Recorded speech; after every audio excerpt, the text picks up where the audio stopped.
"You're invited to lunch at Maxwell's," the subject line read. No explanation, no agenda. Just a calendar invite from Craig Denvers, CEO of Stratton Manufacturing.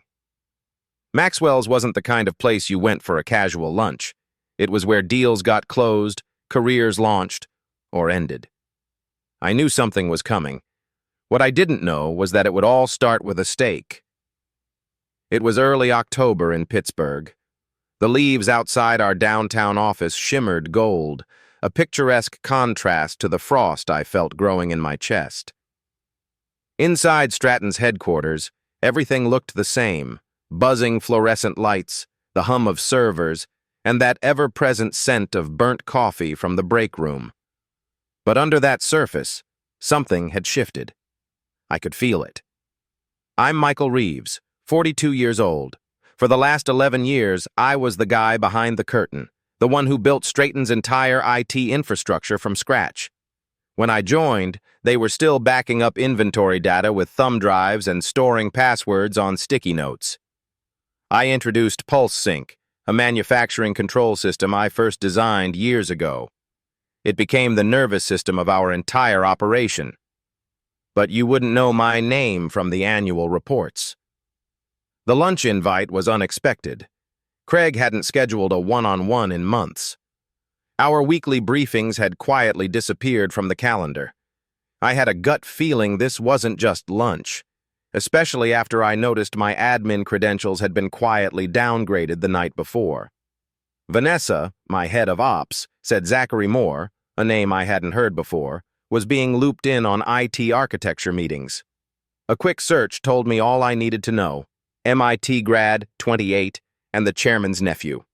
Maxwell's was as pretentious as I remembered.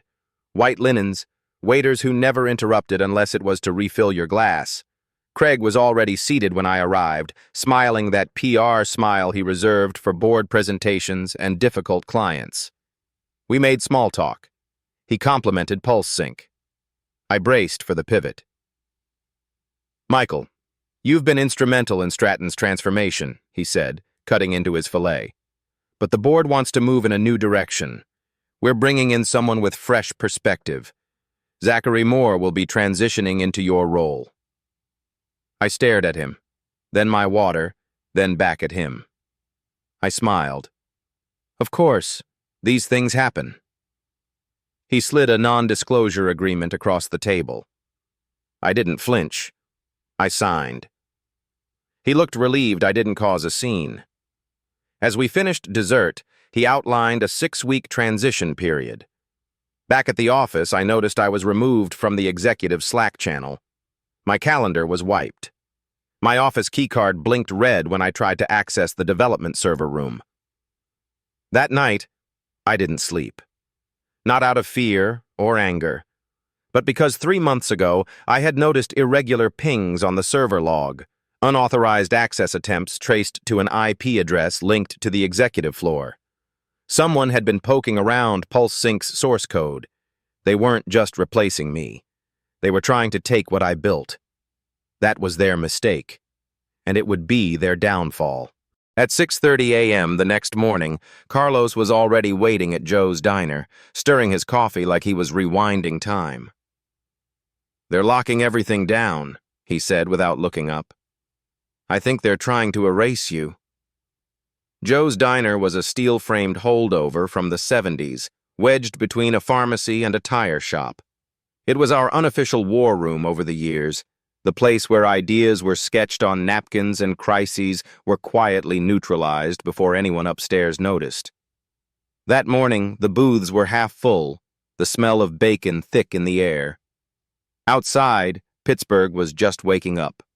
Inside, I was planning a war. Carlos Mendoza, my senior systems engineer, was one of the few people I trusted without reservation. Danielle Park, my cybersecurity lead, would be joining us later. Both of them had been with me since the early PulseSync builds. They knew its bones. More importantly, they knew the parts I never documented. Zachary wasn't just replacing me. He was dissecting PulseSync and trying to reassemble it without me. That would be impossible without my undocumented patches, workaround protocols, and internal test environments. But they were trying anyway. And worse, they were doing it using access I hadn't granted, access I was now locked out from. Carlos passed me a flash drive. Everything you've built, everything proprietary, it's backed up here. Your code, your diagrams, even those whiteboard snapshots from 2017. I encrypted it just in case. Danielle joined us a few minutes later, phone in hand. They're auditing the firewall logs, looking for trails. I scrubbed most of them, but they're getting serious. They pushed an update to Pulse Sync overnight, Danielle said, her voice flat. It broke the scheduling module. Production line 3 had to shut down for 4 hours. That was the line I had built fault tolerance around. For it to fail, someone had to bypass half a dozen safeguards. That meant they were already rewriting core logic, badly. They're not just phasing you out, Carlos said quietly. They're phasing all of us out. Danielle nodded. Zachary scheduled one-on-one meetings with the entire team, performance evaluations. I stared out the window. A city bus rolled by, a teenager asleep against the glass. I thought of the long nights we spent coding, fixing bugs that never made it to the boardroom. Then we take it back, I said. I emailed my attorney that night, attaching the license agreements, email records, and time-stamped version history of Pulse Sync. Everything that proved what was mine. As I hit send, I felt it. Not revenge, not anger, clarity. The same kind I felt the day I first started coding Pulse Sync from my garage. It was time to rebuild, but this time, not for them. For me. At 10:46 p.m., I got an email from one of our longtime suppliers. The subject line, New licensing terms from Stratton. That was the moment I knew. They weren't just replacing me. They were selling what I built. I was at home, feet up on the old desk where I wrote the first lines of Pulse Sync. The room was quiet except for the hum of my personal server. Outside, Lake Erie reflected a pale moon. Inside, I opened the attached documents, and my pulse spiked. The new licensing terms named a third party, Bridge Tech Solutions, a startup co-founded by Zachary Moore's college roommate. Bridge Tech was new, hungry, and desperate to prove itself. Zachary had found a shortcut to remove me from the picture and transfer Pulse Sync's back-end systems to his friend's company. No documentation, no ownership discussions, just a signature from Craig Denvers and a hope no one would notice. I couldn't let it stand. This wasn't just theft. It was betrayal layered in arrogance. I didn't need to sabotage anyone. I just had to remind them that Pulse Sync wasn't theirs to give away. The next morning, I visited the original industrial park where I first prototyped Pulse Sync. I recorded a video journal. I backed up handwritten notes. Then I drove straight to Stratton. I didn't have an invitation. I didn't need one. In the executive meeting room, Craig and Zachary were reviewing rollout plans. I slid the supplier email across the table. Clause 7 of the integration agreement, I said. Pulse Sync was licensed, not transferred. Any sub-licensing without written consent is a breach. Craig paled. Zachary looked stunned. You don't own Pulse Sync, I added. You never did. Craig tried to shift blame, said legal had reviewed it. I countered with a scanned copy of my 2013 agreement and emails from Harrison Grant acknowledging my IP rights. I wasn't asking for a fight. I was giving them a choice. By noon, I was gone. But I left a folder with Diane in HR labeled, In the Event of Escalation. Inside was everything. Source logs, timestamps, access records, and a license expiry date, just in case they tried to move forward without me. Monday morning, 9:17 a.m. sharp. Pulse Sync blinked off across all 3 facilities. Screens froze. Alerts chimed. And then every production line ground to a halt. Stratton's plants in Ohio, Indiana, and Illinois were mid-shift, running at capacity. Automated conveyors jammed. Welding arms paused mid-air. Confused supervisors barked into radios while engineers scrambled. Meanwhile, in a quiet house by Lake Erie, I sipped my coffee and opened my laptop. Zachary Moore, now the acting head of IT, was panicking. His makeshift version of PulseSync lacked license validation. Carlos, still on the inside, had just texted me. They triggered the expiry, everything locked. Stratton had ignored my warnings. They'd kept using PulseSync without renewing the license agreement. They assumed I wouldn't pull the trigger. They were wrong. And now they had no functioning production system. At 10:30 a.m., Craig called. I let it ring 3 times. Then I answered. "What the hell did you do?" he demanded. I calmly replied, "Nothing. The license expired. I sent the terms last week. Your legal team hasn't responded." He exploded, threatened legal action. I reminded him that Clause 7 was still valid, that PulseSync was running on a provisional license tied to a verification sequence they never completed. "You played yourself, Craig, and you did it in writing." By 3 p.m., I had an email from Diane in HR. Subject, urgent, licensing resolution. The terms were exactly what I had sent days earlier. Full recognition of IP, royalty percentage, and a non-disclosure clause. I signed, sent it back, and leaned back in my chair. Outside, the lake was calm. Inside, Stratton was in chaos. And for the first time in weeks, I felt completely in control. The email subject line read, "Inquiry, Strategic Partnership Opportunity," from TechCore Industries. The very conglomerate rumored to be acquiring Stratton. Timing, as always, was everything. It arrived exactly 24 hours after Stratton's systems crashed from the PulseSync license expiry. Someone at TechCore had been paying close attention. It was Tuesday morning. I was at my lake house office, the windows cracked just enough to let in the cool air off Lake Erie. The chaos at Stratton had left me with a strange sense of calm. I didn't need to chase anything anymore. The message from TechCore proved the ripple had reached the right shore. I was drinking black coffee from a chipped mug when my screen pinged. Rachel Brooks, VP of Technical Acquisitions, was a known force in the tech world. Sharp, quick, and allergic to corporate fluff. She had once spearheaded 3 turnarounds in a year and was said to have tanked a 9-figure deal because of a misaligned clause. Her message to me was precise. "I believe we have mutual interests. Are you free to discuss potential consulting arrangements in light of the recent PulseSync disruption?" Nothing flowery. Just power, wrapped in diplomacy. TechCore needed PulseSync. Without it, the Stratton acquisition would stall or be renegotiated at a lower valuation. They wanted to ensure that what they were buying wouldn't turn into a licensing nightmare, or worse, an IP lawsuit. Rachel was feeling me out. Was I willing to play nice? Did I still have control? Could I be part of the solution? Or was I now the problem? I replied within the hour, attaching the original licensing agreement, a version log showing development dated back to before my employment with Stratton, and an internal memo from Harrison Grant, proof that PulseSync had been mine from the start. Rachel responded fast. "Would you be open to flying to Boston this Thursday? We'd like to meet in person to explore next steps." The following morning, I updated Danielle and Carlos. We met at our usual booth in Joe's Diner. "TechCore is making a move," I said. "I'm not going into this alone. If we do this, we do it together. I want us on equal footing. Founders, not employees."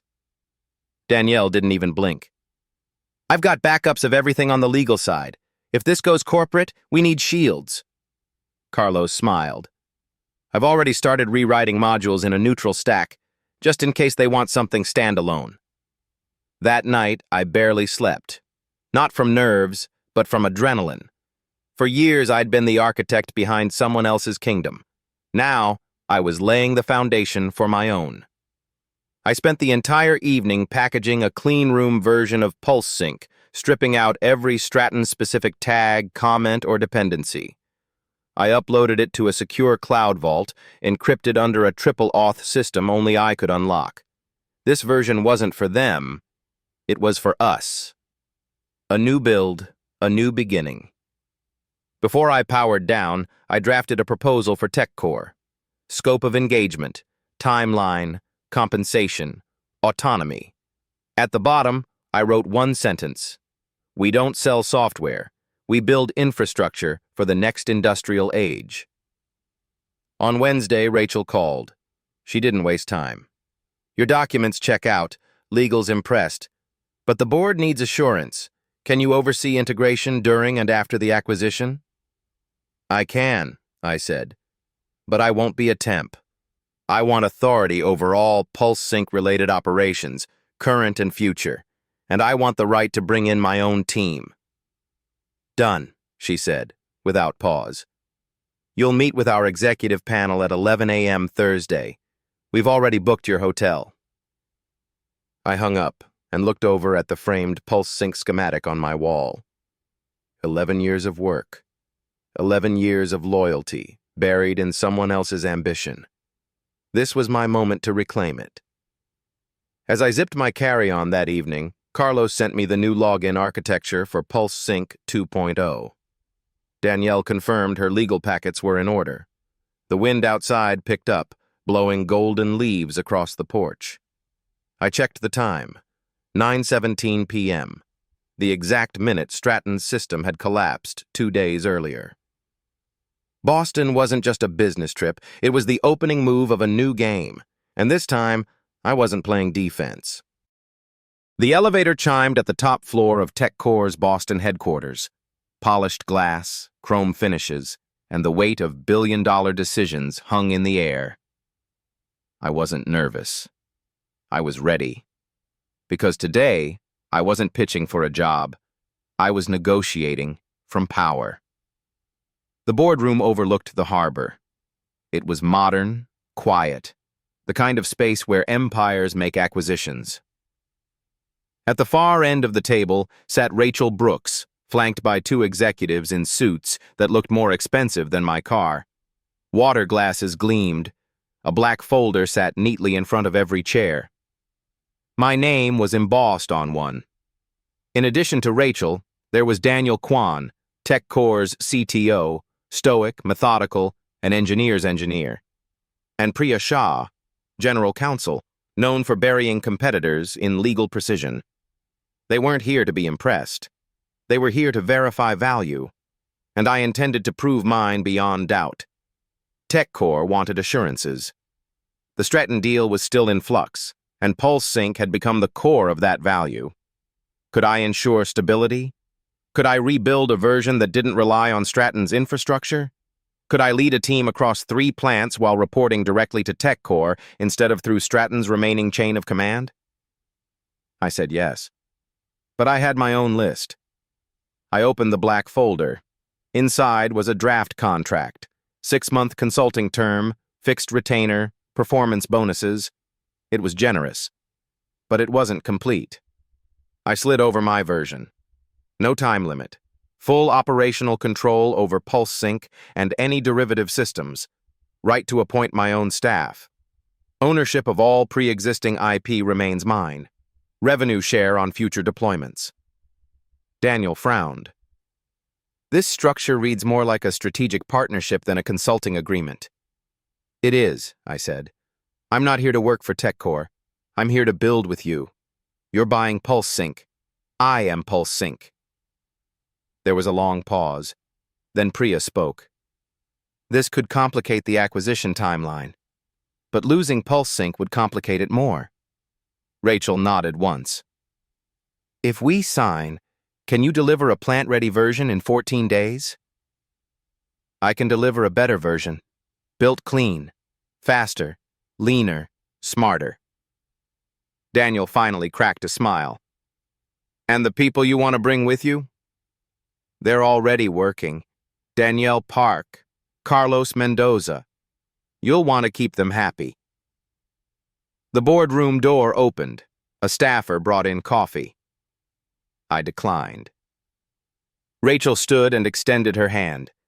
We'll finalize terms within 48 hours. In the meantime, welcome aboard, Mr. Reeves. You'll report directly to me. Glad to, I said. Outside, Boston felt colder, but the air was clearer than it had been in weeks. I called Danielle. We're in. Carlos's reply was simple. Let's make it ours. That night, back in my hotel, I logged into the new dev environment I'd spun up under my own LLC, PulseWorks Systems. I deployed the alpha of PulseSync 2.0. Danielle ran diagnostics from Pittsburgh. Carlos pushed back-end optimizations from a cafe in Cleveland. We were scattered, but we were aligned. No more boardroom politics, no more begging for budget. Just vision, code, and execution. This wasn't a comeback. It was a takeover. Chapter 7. At 9:17 a.m. on Monday, right as Stratton's 3 production facilities kicked into peak operation, every screen running PulseSync froze. A new message blinked in red across all terminals. License expired. Contact developer to renew. Chaos followed. In Toledo, Rockford, and Evansville, plants that hadn't experienced a second of unplanned downtime in years, managers screamed into radios, production lines halted mid-run, and customer orders started stacking up in red alerts. Meanwhile, at PulseWorks HQ, aka my quiet lake house, I sat with a mug of tea, watching system logs update in real time. It was working. The expiry trigger had been clean, legal, and perfectly timed. Zachary Moore, still clinging to his job, was now the focal point of fury from both Stratton's internal teams and TechCore's acquisition committee. Craig Denvers, the CEO, was getting calls every 5 minutes. And me? I was unreachable, at least through corporate channels. Danielle and Carlos, still in shadow roles, were tracking internal response in real time. Stratton had made the critical mistake of assuming PulseSync would keep running forever, despite the expired license and no formal renewal. I'd warned them. They ignored it. Now they were facing a full systems freeze with millions in orders on the line. Their only path forward ran through me, and the licensing terms I'd submitted days earlier. Craig finally broke radio silence. He called from an unlisted number. Michael, we need this fixed now. This isn't the time for games. No games, I said calmly. This is enforcement. You ran my system past the terms. That has consequences. You're going to cost us the acquisition. You already did. I'm offering a solution. Behind the scenes, Danielle shared live screenshots, production delays climbing past $300,000. Carlos intercepted an internal email. Zachary was throwing blame in every direction. Employees were forwarding memes with his face and a loading bar. By noon, Priya Shah from TechCore's legal department called me directly. We've reviewed the documents. Everything is valid. Would you be willing to sign an expedited agreement directly with TechCore? Yes, I replied. Under one condition. Stratton signs a retroactive acknowledgement of breach and a non-disparagement clause. I want this clean. Rachel added her voice moments later. We're pushing Craig into an emergency board vote. Zachary is being sidelined. You'll have full operational control. I looked at the license monitor. 3 blinking red servers. I toggled them off. Manual override pending new authentication. At 3:12 p.m., the new contracts were signed. PulseSync 2.0 licenses issued directly through PulseWorks LLC. Danielle re-verified the certificate chains. Carlos confirmed full restoration scripts deployed successfully.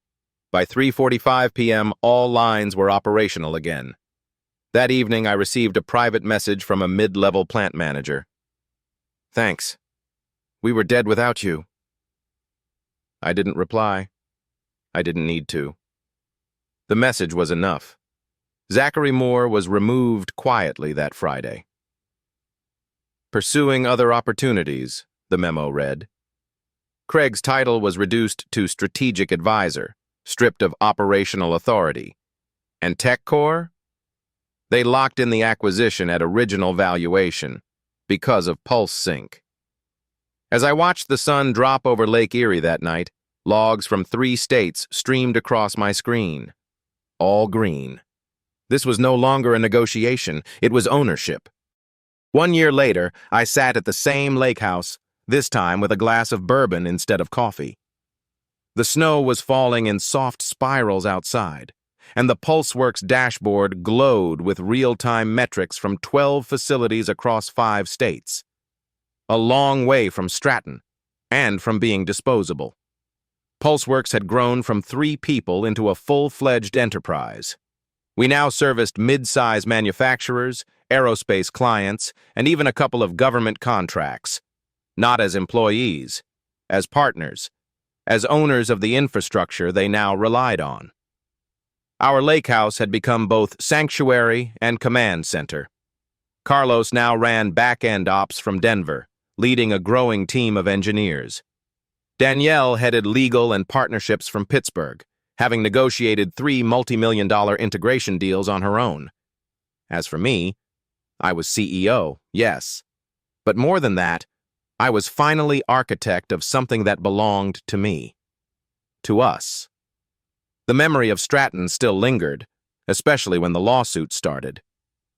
2 former executives, including Craig Denvers, filed claims alleging coercion and IP theft. One even attempted to leak proprietary PulseSync code online. It didn't work. Our systems flagged it within minutes. We filed counterclaims so airtight that both suits were dropped before discovery began. During a speaking engagement at a tech summit in Austin, I was asked, "If you could go back, would you handle Stratton differently?" I smiled. I wouldn't give them that much power in the first place. The room laughed, but I meant every word. Back in Boston, Rachel Brooks invited me to dinner with TechCore's board. Their acquisition of Stratton had been bumpy but ultimately successful, thanks to PulseSync. They wanted to explore a deeper relationship. I told her we'd consider it, but only on licensing terms that protected our independence. PulseWorks wasn't for sale. 2 weeks later, I met Preston Shaw, Stratton's former COO, at an industry conference. He looked older, worn down, dressed sharp but moving slower. He approached me at the bar. "You got everything you wanted." I sipped my drink. "I got what I built." He paused. "I underestimated you." "No," I replied. "You undervalued me. There's a difference." He nodded slowly, then turned and walked away. Later that night, I stood outside the hotel looking out at the skyline. The city pulsed with movement, energy, like a living network, just like PulseSync. What we built wasn't revenge. It was resilience, not destruction, but evolution. Back at the lake house, Danielle sent over a revised partnership agreement draft. Carlos had uploaded another optimization module, faster failover on edge servers. The system ran itself now, but we never stopped upgrading. That was our DNA. The next morning, I walked down to the dock. The lake was still, covered in a soft layer of ice. I remembered the night I first texted Carlos. "Coffee at 6:30? That single moment had started the unraveling of Stratton, and the ascent of something better. PulseWorks wasn't just software. It was a statement. That value isn't given. It's built. And once built, owned.